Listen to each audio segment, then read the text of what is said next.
With the Grammys recently announcing their nominations for the upcoming 2024 awards, there was a lot of pressure for them to get this year right after the horrid nominations that we saw in categories like Best Rap Album in 2023, and after seeing the records they picked this year, it seemed like they may have actually had a change for the better. Travis Scott's Utopia, Drake and 21 Savage's Her Loss, Nas's King's Disease 3, Metro Boomin's Heroes and Villains, and Killer Mike's Michael are all extremely well-deserved selections for Best Rap Album, and they arguably make for the most consistent selections that the Grammys have ever made in this category. Now, while seeing the nominations for Best Rap Album gave me hope that the Grammys were turning over a new leaf, once I saw their nominations for the overall Best Album award, I was more disappointed than ever. Looking at the 8 records that have been selected to represent the very best of what music has to offer in this period, not a single one of them is a hip-hop record. So in a period where Travis Scott and Metro Boomin delivered pure musical blockbusters, Nas and Killer Mike set new precedents for how an aging rapper can make an incredibly powerful and important body of work, and Drake and 21 Savage gave us a collab effort that has dominated the airwaves among so many other great hip-hop moments, not a single record was recognized as even a candidate for this award? Not having a single hip-hop album, despite the genre's prominence today, is more than just a simple snub, but in actuality, it highlights the massive problem with the Grammys as a whole. Despite how culturally relevant, boundary-pushing, and genre-defining an album in the hip-hop world may be,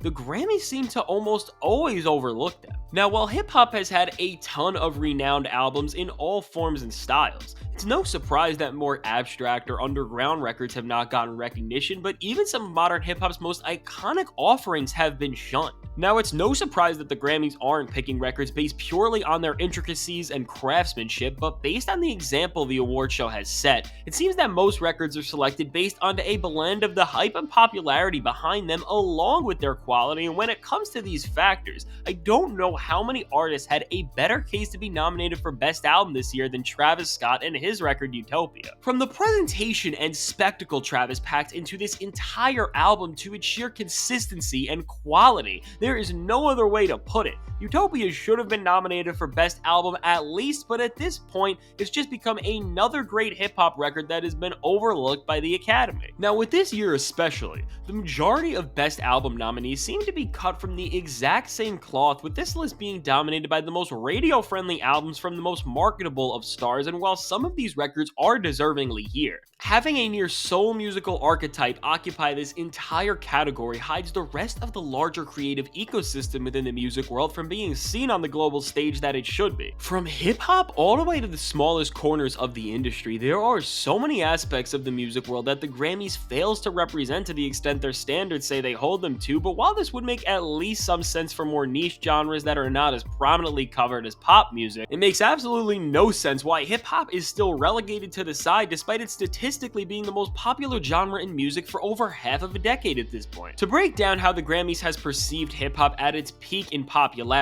since 2010, there have been 93 albums nominated for Best Album, with only 14 of them being hip-hop records. Now, this is where it gets crazy. Out of these 14 rap albums that have been nominated for this award, can you guess how many have won it? Is 0. This includes such snubs as Kendrick Lamar's To Pimp a Butterfly losing to Taylor Swift's 1989, and even Kendrick's latest album, Mr. Morale and the Big Steppers, losing to Harry Styles with Harry's House. Time and time again, we have seen albums from the likes of greats like Kendrick Lamar, Eminem, and Kanye West end up losing to, at best, pretty good pop albums, but at worst, some of the most generic and creatively bankrupt albums out there. Now, the problem is with this same narrative and this same story repeating nearly every year, it has set a precedent that even the best of what hip-hop has to offer will never be enough. Even with an album that is stored in the Library of Congress like To Pimp a Butterfly, it will not be recognized for its musical achievements over something as popular and commercial as Taylor Swift's 1989. I don't think any pain was worse as a hip-hop fan than seeing Harry Styles take the Grammy for Best Rap Album over Kendrick Lamar with a record that sounds like it was made for iPhone commercials and Target aisles. Now, I want to be clear here. I'm not saying that hip-hop deserves to win every year, but the problem is that once-in-a-lifetime rap albums are being undervalued constantly for the item of the week in pop music. This problem isn't exclusively hip-hop's, as artists like Beyonce and Bad Bunny were just as deserving as Kendrick Lamar for Best Album last year, but they had to give it to somebody as sanitized and plain as Harry Styles. So when we look at albums that are as thought-provoking as Kendrick Lamar's or as creative as Kanye West's, there is no plausible answer to the question of how a single hip-hop record has never won Best Album in our current era. Beyond just the modern era of music we are living in, throughout hip-hop's 50-year history, the only two rap records to ever win Best Album were The Miseducation of Lauryn Hill and Outkast's Speakerboxxx The Love Below, which are both diamond albums that respectively bend into R&B and pop pretty heavily.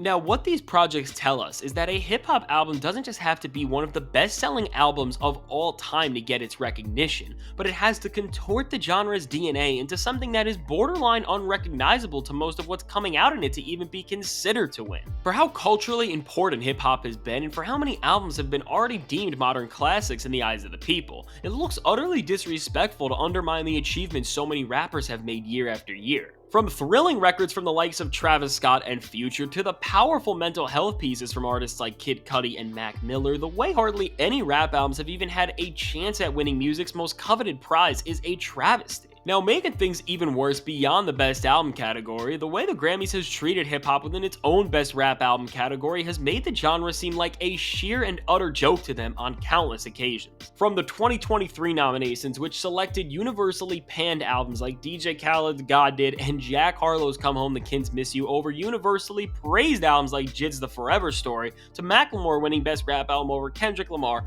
Kanye West, Jay-Z, and Drake in 2014, seems like nearly every year there is a new reason for the hip-hop community to disrespect and turn its back on the Grammys. When Macklemore won with The Heist in 2014, or Cardi B won in 2019 with Invasion and Privacy over albums like Mac Miller's Swimming and Astroworld, it seemed like the hip-hop category was more focused on making the craziest headline possible and spiking up views rather than honoring the actual art. It's these very moments that have turned what seems like the overwhelming majority of hip-hop fans against the Grammys. So when we look at these awards and their underrepresentation of hip-hop in their most important categories, along with their controversial nominations and award choices in their own rap categories, we see that the biggest problem facing the Grammys is their lack of respect towards so much of what makes hip-hop sacred. So as people begin to talk about the 2024 Grammys and are excited for the Best Rap Album nominees because they have done better than their usual standard, the fact that some of the most important rappers on the planet like Nas, Drake, and Travis Scott's latest works are still relegated to just a single category despite their importance, despite how high quality they are, it's a disservice to not just hip-hop but music as a whole. So as we look at the biggest problem with the Grammys, it's clear that the only way change even has a remote chance to come is if hip-hop keeps distancing itself from the awards. With more rappers every year dissing the Grammys and calling them out for their hypocrisy,